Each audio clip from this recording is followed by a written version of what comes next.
Нема сигурно некој принц од Нигерија вас да ви се обрати на македонски јазик, на ваша мејл адреса до која што на никој начин тој не би можел да стигне, за вие него да му пратите одредена сума на пари, па тој да ви ги испрати вас сите тие милиони и милиарди долари кои што ви ги ветува во некаква комуникација.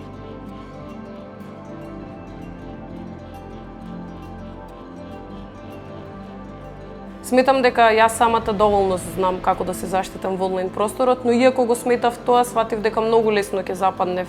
во ваква измама и ќе ги изгубев и своите пари и моите лични податоци.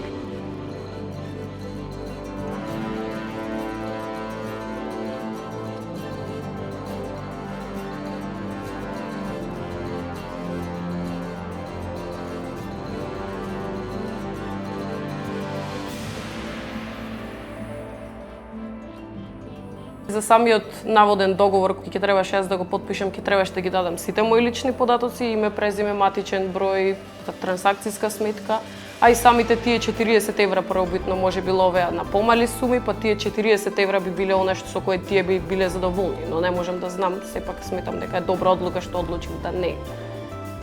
продолжам со конверзацијата.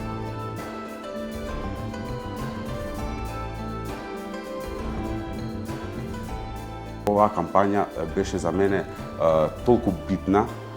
и јас во овој момент би кажал и вредна за моите лични податоци, бидејќи да не беше оваа кампања, можеби моите лични податоци ќе беа негде во black market.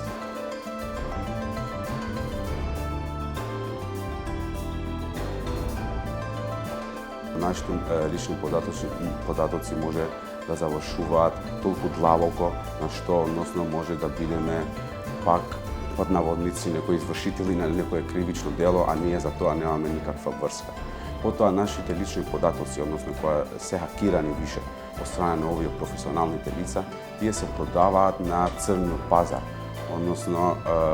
тоа е многу ризично поради тоа што овие лица остваруваат профит од нашите лични податоци. А ние тоа го правиме несвесно, односно не сме свесни дека ние уствари сме и жртва на, како да кажеме, на продавање на нашите лични податоци на некој начин.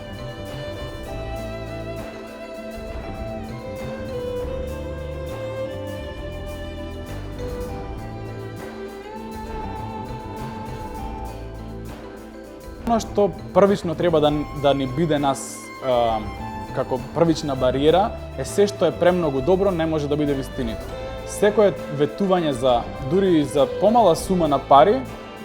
мора да е измама.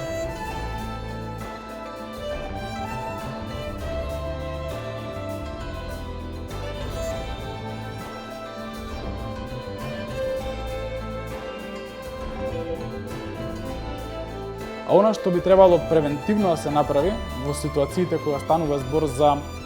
нека кражба на идентитет преку социјални медиуми, овозможувајте си повеќе факторска идентификација, автентикација на вашите уреди, затоа што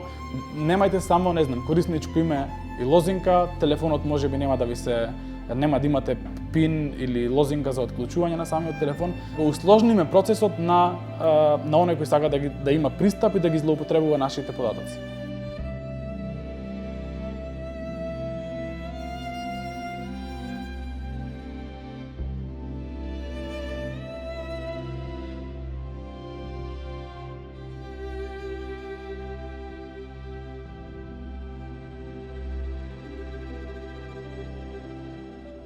Мојата примерна цел како млад активист ќе биде да го споделам моето стекнато знаење и искуство, кое што ми беше пренесено во текот на обуката од страна на експертите од областа на дигиталната сфера и дигитализацијата во насока на ширење на свеста врз младата популација за како да ги заштитат своите лични податоци и да не едноставно запанат во мрежа на скемс, на злоупотреба на личните податоци.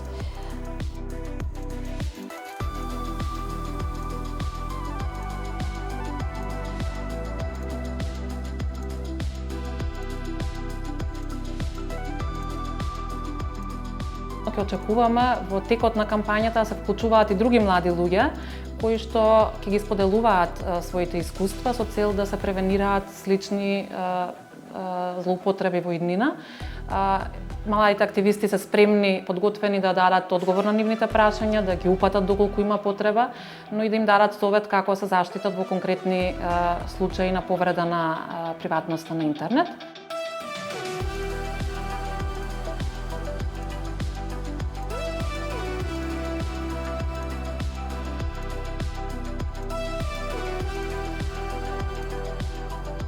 Тие сведоштва прво ќе се користат и за подигнување на свеста за сите можни злоупотреби кои што можат да се најдат во денешниот свет, односно да ги поттикнат сите млади луѓе кои се на интернет да се внимаваат многу повеќе, значи да ги предупредат на некој начин, но тие кои што веќе се во фаза на некоја конкретна злоупотреба на приватноста на интернет, ќе добијат информација каде да се упатат, каде да се обратат, односно и како да си ја заштитат, да си го заштитат конкретното право кое што им е повредено.